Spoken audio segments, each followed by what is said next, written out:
देतात की? अगं तोच तर मोठा घोटाळा आहे. कसा काय कसा काय कसा काय? कॅरी बॅग भरून आणावी, वस्तू ओतून डब्यात भरावी आणि कॅरी बॅग फेकून द्यावी म्हणजे झालं.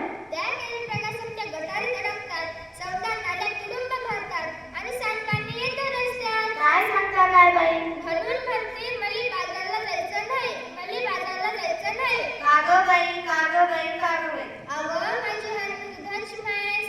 आता तिले काय झालं? अगं माझी हरणी मला सोडून गेली. कुठं जंगलात की अरण्यात? नाही गं ती मरून गेली. कशा काय मेली तुझी हरणी? तिच्यासाठी तू का गाते रडगाणी? का नाही केलं तू औषध पाणी? तेच तर सांगते मी, ध्यानात होते का नाही? प्लास्टिकच्या कॅरी बॅगा तिने जायऱ्याकरता चघळल्या, तिच्या पोटात दिल्या म्हणून तिचं मन रडवलं.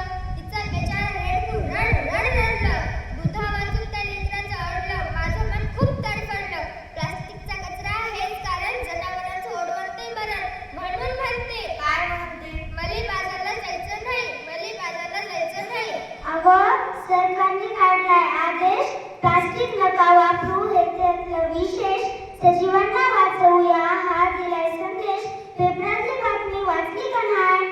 आता काय तुम्ही आमचा बहादर नाही? सांगले बाबा सांग, मले आठवत नाही. पेपरात आलंय तरी काय? त्या समुद्र किनाऱ्यावर काय झालं समुद्र किनाऱ्यावर? त्या समुद्र किनाऱ्यावर मरून पडली बिचारी 2000 कासवं.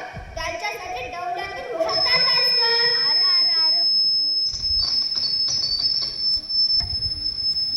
आरं फार वाईट वाटलं. प्लास्टिकच्या दिवसातून चंचल सुधीक नाही वाचलं. ध्यान देऊन एवढंच नाही, आणखी आपले घडलंय काय?